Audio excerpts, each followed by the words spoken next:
There are moments in life when everything feels like it's crumbling around us. The weight of responsibilities, setbacks, and unexpected challenges press down on us like an unshakable burden. No matter how strong we try to be, there comes a point when exhaustion creeps in, when doubt whispers that we are not enough, that we won't make it, that we should just give up. But what if I told you that resilience, the ability to stand firm in the face of adversity, is not something we have to create from nothing? What if the secret to unbreakable strength was never meant to be hidden, but instead was already laid out before us, waiting for us to embrace it? For centuries, humanity has searched for the key to endurance. Some look for it in wealth, believing that financial security will shield them from the storms of life. Others chase power, thinking that control over people and circumstances will give them stability. Many turn to knowledge, hoping that understanding the world will make hardships easier to bear. But time and time again, history has shown us that these things, money, power, knowledge, are fragile. They can be taken away in an instant, leaving us just as vulnerable as before. Jesus, however, revealed a different way, a way that doesn't rely on external circumstances, but instead taps into an infinite, unshakable source of strength. He didn't just speak of resilience, he embodied it. He endured betrayal, suffering, and even death without losing his peace, his faith, or his purpose. How? Because he understood something that the world often overlooks, that true strength does not come from within ourselves alone. It comes from a connection to something greater. Today, we will uncover 6 powerful secrets that Jesus left for us. Secrets that, if applied, can transform the way we face hardships. These are not empty words or vague philosophies.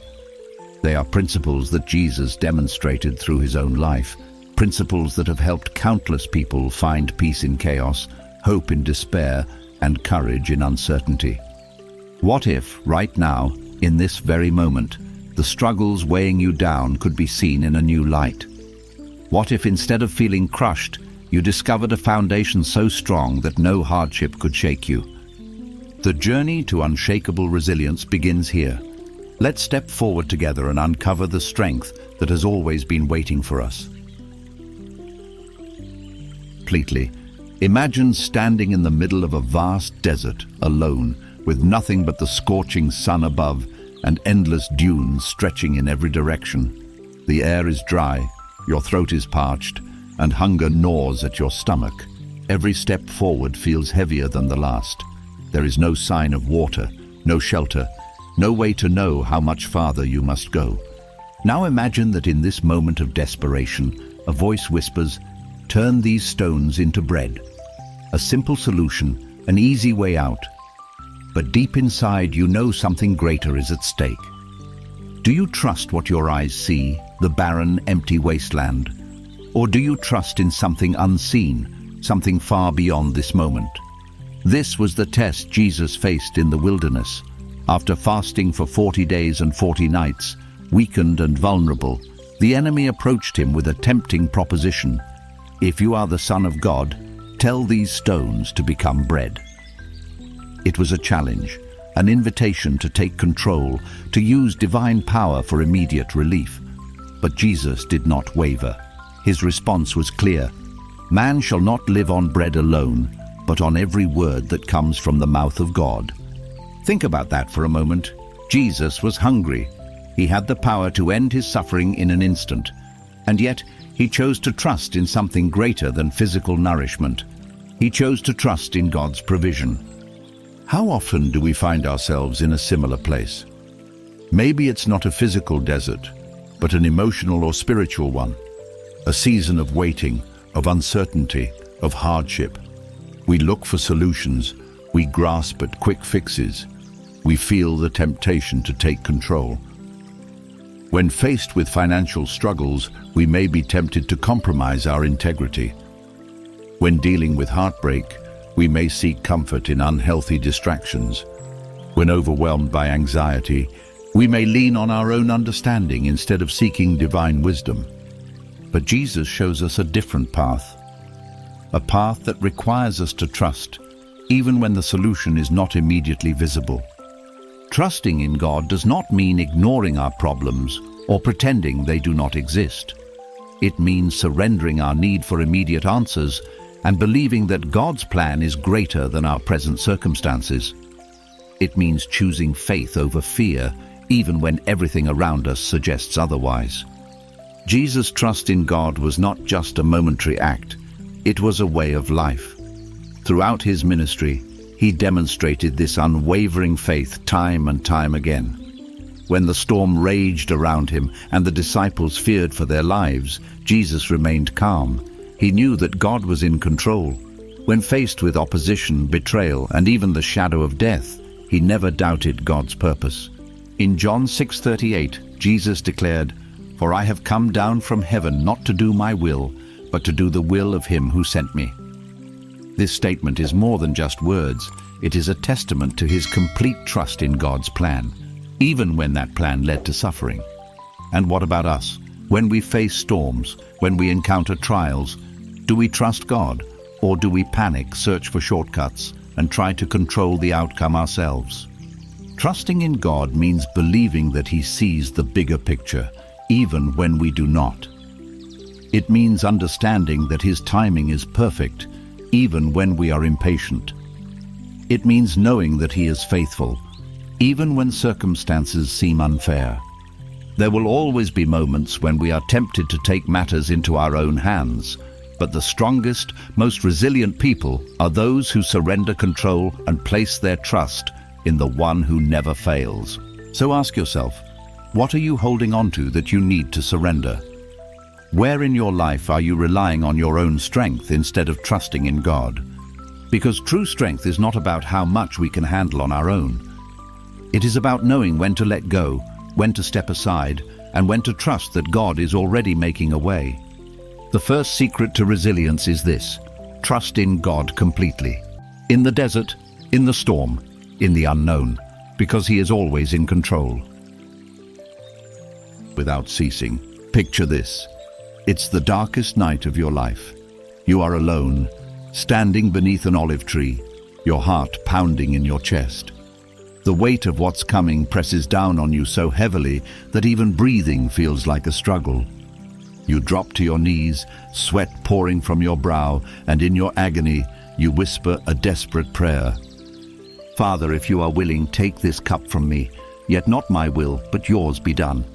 This was Jesus in the Garden of Gethsemane, the moment before his betrayal, the moment before his arrest, the moment before he would face the cross. And what did he do? He prayed. Jesus knew what was ahead. He knew the pain, the humiliation, the suffering that awaited him. And in that moment, when fear and anguish threatened to overwhelm him, he didn't run. He didn't fight. He didn't try to escape. He prayed. This is the power of prayer. It is not just a ritual. It is not just words spoken into the air. It is the lifeline that connects us directly to God. It is the anchor that keeps us steady in the storm. It is the strength that allows us to endure the impossible. Prayer was not just something Jesus did occasionally. It was a part of who he was. Throughout his ministry, we see him constantly withdrawing to pray. Before choosing his disciples, he spent an entire night in prayer. Before performing miracles, he prayed. Before facing the cross, he prayed. Why? Because he knew that resilience is not found in self-reliance. It is found in connection with the Father. And yet, how often do we neglect prayer in our own lives? When we are overwhelmed, we turn to distractions. When we are afraid, we try to take control. When we are in pain, we withdraw, isolating ourselves from the very source of our strength. But Jesus shows us another way. He shows us that in our darkest moments, we don't need to face them alone. We can bring our burdens, our fears, our uncertainties to God, and he will give us the strength to carry on. In Matthew 26:38, Jesus tells his disciples, "My soul is overwhelmed with sorrow to the point of death. Stay here and keep watch with me." But what happened? They fell asleep. While Jesus was pouring his heart out to the Father, his closest friends, those he had taught, loved and led, couldn't even stay awake. This moment is powerful because it reveals a truth about human nature. Without prayer, we are weak. Without prayer, we are easily overcome by exhaustion, doubt, and fear. But through prayer, we are renewed. Look at what happened after Jesus prayed. When he rose from that place of agony, he was no longer overwhelmed. He was ready to face betrayal, ready to endure suffering, ready to fulfill his purpose. This is what prayer does. It doesn't always change our circumstances, but it changes us. It gives us the strength to keep going when we feel like giving up. It aligns our hearts with God's will, even when that will lead us down a difficult path. But prayer is not just for moments of crisis. Jesus didn't only pray when he was in trouble, he prayed continually. In 1 Thessalonians 5:17, Paul instructs us to pray without ceasing. This doesn't mean we must spend every moment on our knees, but it does mean that our lives should be in constant conversation with God. Prayer is not about saying the right words. It's about connection. It's about relationship. It's about surrendering our struggles, our plans, our fears, and placing them in the hands of the one who holds the universe. Think about your own life. When was the last time you truly prayed? Not out of obligation, but out of a deep desire to connect with God? When was the last time you poured out your heart, not just asking for things, but simply sitting in his presence, listening? Because the second secret to resilience is this: pray without ceasing, not just in the hard times, but in every moment. In the morning when you rise, in the evening before you sleep, in the quiet moments and the chaotic ones. Because prayer is not just something we do, it is the very thing that keeps us standing when everything else falls apart. Of a great feast, a gathering of close friends, the air is filled with the scent of roasted lamb and warm bread, the glow of oil lamps flickering softly against the walls. Laughter and conversation fill the room as the guests settle in. Then, suddenly, the host, the most honored person in the room, does something unexpected. He rises from the table, removes his outer garment, and wraps a towel around his waist. He kneels, and one by one he begins washing the feet of those seated around him. This was Jesus on the night of the Last Supper. The Son of God, the Messiah, the one who performed miracles, walked on water and commanded the storms, kneeling before his disciples, doing the work of a servant. Why? Because Jesus understood something that many people never realize. True strength is not found in being served, but in serving others. In John 13:14-15, after washing the feet of his disciples, Jesus says, "Now that I, your Lord and teacher, have washed your feet, you also should wash one another's feet. I have set you an example that you should do as I have done for you." This moment wasn't just about physical cleanliness. It was a demonstration of humility, love, and resilience. Jesus was showing us, that service is not a sign of weakness, but of incredible strength. Because here's the truth: it is easy to be self-focused. It is easy to live only for our own needs, to guard ourselves against pain by staying detached from the struggles of others. But real strength is found in giving, especially when it costs us something. Think about it. When you serve others, something shifts inside of you. The burdens that once felt overwhelming become lighter. The problems that seemed impossible begin to lose their power. Because when you focus on helping someone else, you take your eyes off your own struggles. And in that act of giving, you receive renewal. Jesus didn't just serve with words, he served with action. He fed the hungry, healed the sick, comforted the brokenhearted. He walked among the people, not as a distant ruler, but as a friend, a helper, a teacher. And in doing so, he gave us a blueprint for a life of resilience. Mark 10:45 tells us, "For even the Son of Man did not come to be served, but to serve, and to give his life as a ransom for many." This is the key. Jesus didn't serve when it was convenient. He didn't serve to be recognized. He served because love demands action. He served because he knew that true greatness comes not from status or power, but from selfless love. And here's the challenge. What would happen if we lived this way? What if, instead of focusing on our own problems, we looked for ways to lift others up? What if, instead of waiting to be served, we stepped forward and asked, "How can I help?"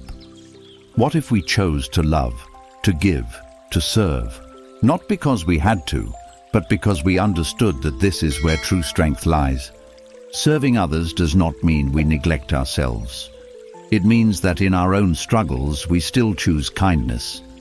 In our own hardships, we still choose to give.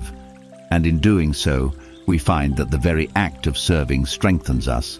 Galatians 6:9 reminds us, "Let us not grow weary in doing good, for at the proper time we will reap a harvest if we do not give up." Because here's the secret. When you serve others, you are also serving God. When you love others, you are reflecting His love. And when you give, you are never left empty-handed. So ask yourself, who in your life needs you right now? Who is struggling? Who is lonely? Who is in need of kindness? How can you be the hands and feet of Jesus in someone else's life? Because the third secret to resilience is this: serve others, love without condition, give without expecting anything in return, and in doing so you will find a strength that the world cannot take away. The wind howls and the sea is raging. The boat is tossed violently by the waves, rising and falling like a fragile leaf caught in a storm. The men on board, seasoned fishermen, men who have spent their lives on the water, are terrified. The storm is too strong, the waves too high, the boat too small. And then, through the chaos, they see someone walking towards them on the water. At first, they think it's a ghost, but then a familiar voice speaks, "Take courage, it is I, do not be afraid." It's Jesus, walking on the water, moving effortlessly through the storm that threatens to sink them. And in that moment, one of the disciples, Peter, does something incredible. He calls out, "Lord, if it's you, tell me to come to you on the water." Jesus replies with a single word, "Come." And Peter steps out of the boat. For a moment, he does the impossible.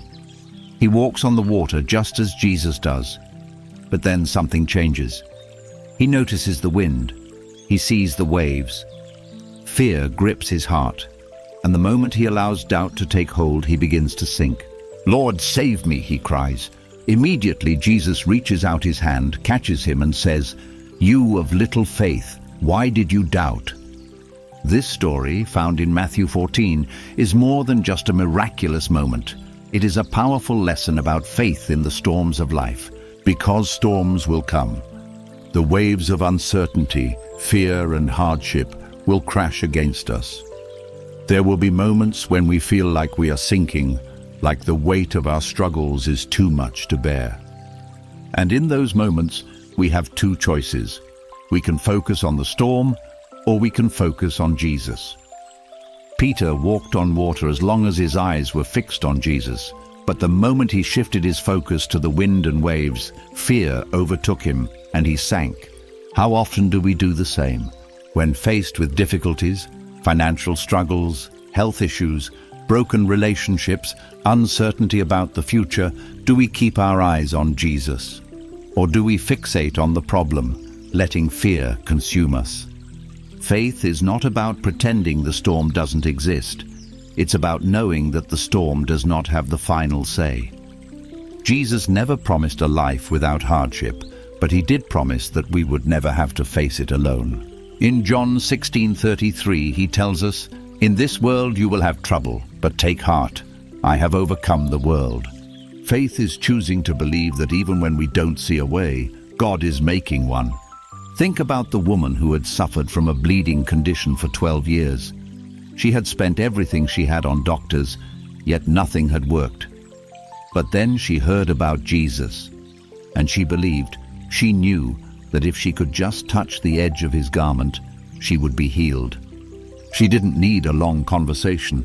She didn't need a grand display of power, just a touch, and the moment she reached out in faith, she was healed. Jesus turned to her and said, "Daughter, your faith has healed you. Go in peace." This is the kind of faith we are called to have. A faith that reaches out even when everything else has failed. A faith that holds on even when the world says to give up. In Matthew 17:20, Jesus tells us, "If you have faith as small as a mustard seed, you can say to this mountain, 'Move from here to there,' and it will move. Nothing will be impossible for you." Faith does not need to be big. It just needs to be real. It needs to be placed in the one who is bigger than the storm. So what storm are you facing right now? Are you battling fear, doubt, anxiety about the future? Whatever it is, remember this: Jesus is walking on the waves, he is in control, and he is calling you to step out in faith. Because the fourth secret to resilience is this: have faith in the storm. Don't let fear drown you. Fix your eyes on Jesus, take that step, and trust that he will never let you sink. Their voices a mix of anger and mockery. Roman soldiers stand guard, their expressions cold, indifferent. The wooden beams of the cross press against his torn flesh as nails pierce his hands and feet. Blood drips, pain sears through his body, and yet in this moment of unimaginable suffering, Jesus speaks. But not words of anger, not words of judgment, not words of condemnation. Instead he prays, "Father, forgive them, for they do not know what they are doing." Forgiveness. Not after time had passed, not after the pain had faded, but in the very moment of betrayal, suffering, and death. This is the power of forgiveness, and yet for many of us, forgiveness feels impossible. Because let's be honest, when someone hurts us, when someone betrays us, the last thing we want to do is forgive. Instead, we hold on to the pain. We replay the betrayal in our minds, feeding the anger, keeping the wounds fresh. We convince ourselves that by holding on, we are protecting ourselves, that by refusing to forgive, we are keeping power over those who have wronged us. But in reality, unforgiveness is a prison that does not lock up the offender, but locks us inside. It weighs us down. It fills us with resentment, bitterness, and pain. And the longer we hold on to it, the more it eats away at our peace, our joy, our ability to move forward. Jesus knew this. That is why he didn't just teach about forgiveness, he lived it. In Matthew 6:14-15 he tells us, "For if you forgive other people when they sin against you, your heavenly Father will also forgive you. But if you do not forgive others their sins, your Father will not forgive your sins." Forgiveness is not just something we offer, it is something we receive. And if we expect God's grace to cover our own mistakes, our own failures, our own sins, then we must extend that same grace to others. Peter, one of Jesus' closest disciples, once asked, "Lord, how many times shall I forgive my brother or sister who sins against me? Up to 7 times. 7 seemed generous, 7 seemed fair, but Jesus' response was shocking. "I tell you, not 7 times, but 77 times. In other words, without limit. Forgiveness is not a one-time event. It is a daily choice, a choice to release, a choice to let go, a choice to surrender the pain and trust that justice belongs to God. Think of Joseph, the man whose own brothers sold him into slavery, who spent years suffering in a foreign land because of their betrayal. When the tables were turned and Joseph stood as a ruler in Egypt, with the power to take revenge, what did he do? He forgave. He looked at the very men who had stolen his freedom and said, "You intended to harm me, but God intended it for good." That is the power of forgiveness. It does not erase the past, but it transforms the future. Forgiving does not mean forgetting. It does not mean allowing toxic people to remain in our lives. It does not mean pretending that the hurt never happened. It means choosing freedom over bitterness. It means releasing the weight of resentment and trusting that God is the ultimate judge. Because when we refuse to forgive, we are the ones who suffer. Jesus tells us in Matthew 5:23-24, "If you are offering your gift at the altar, and there remember that your brother or sister has something against you, leave your gift there in front of the altar. First go and be reconciled to them, then come and offer your gift. This is how important forgiveness is. Before we can truly worship, before we can fully experience God's presence, we must set things right. Who do you need to forgive? Maybe it's a friend who betrayed you. Maybe it's a family member who hurt you. Maybe it's someone who will never say sorry, someone who doesn't even realize the pain they caused. Or maybe the person you need to forgive is yourself, because sometimes the hardest person to extend grace to is the one we see in the mirror. But Jesus offers forgiveness freely, and if he, in his final moments, could forgive those who nailed him to a cross, then we too can choose to forgive. Because the fifth secret to resilience is this: forgive from the heart. Not because they deserve it, not because it's easy, but because holding on to bitterness only keeps you bound, while forgiveness sets you free. Air is heavy, and the weight of the moment presses down like a crushing force. In the Garden of Gethsemane, Jesus kneels in solitude, his forehead touching the ground. His body trembles, his breath is unsteady. He knows what is coming: the betrayal, the rejection, the agony of the cross. And so, in that quiet, sacred moment, he prays, "Father, if you are willing, take this cup from me, yet not my will, but yours be done." Not my will, but yours. These are perhaps the most powerful words ever spoken, because surrender is not easy. Everything inside of us fights against it. We want control, we want answers, we want things to go our way. And when life takes a turn we never expected, when our plans fall apart, when our prayers seem unanswered, when suffering enters our story, we resist. But Jesus shows us another way, a way of trust, a way of surrender. And in that surrender there is peace. Think of Abraham. God had promised him a son, a legacy, a future. And yet one day God asked him to lay that very promise on the altar, to sacrifice Isaac, the child he had waited for his entire life. Abraham did not understand. He did not know how things would unfold, but he trusted, and in that moment of surrender, God provided. Because surrender is not about losing, it is about letting go of our limited perspective and trusting in God's greater plan. Proverbs 3, 5, 6 reminds us, "Trust in the Lord with all your heart and lean not on your own understanding.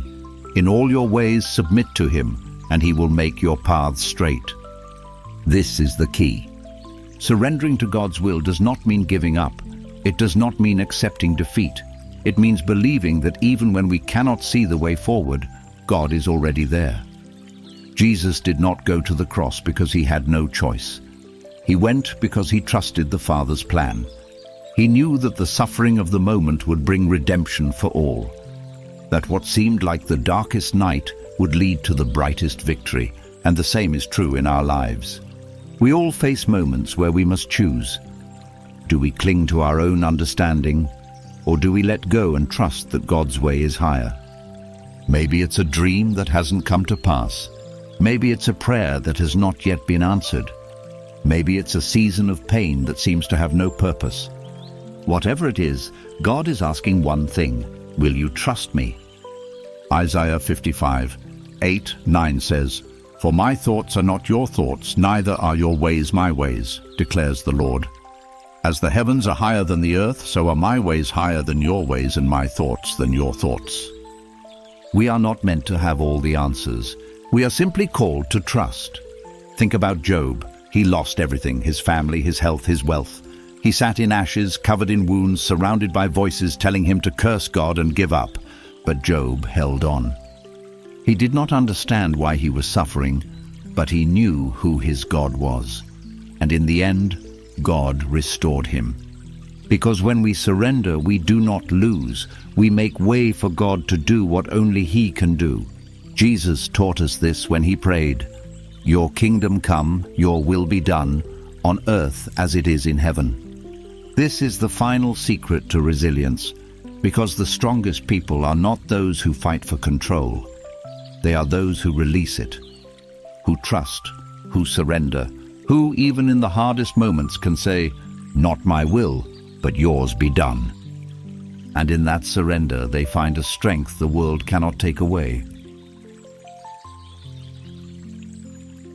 Teach. He lived.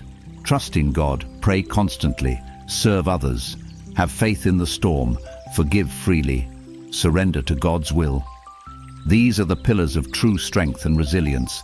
If you apply these principles to your life, no challenge will be too great, no burden too heavy.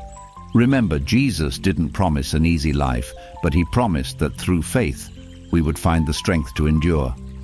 If this message has inspired you, share it with someone who needs to hear it. And as always, keep your heart open to the lessons that God has for you. Until next time, stay strong, stay faithful, and never lose hope.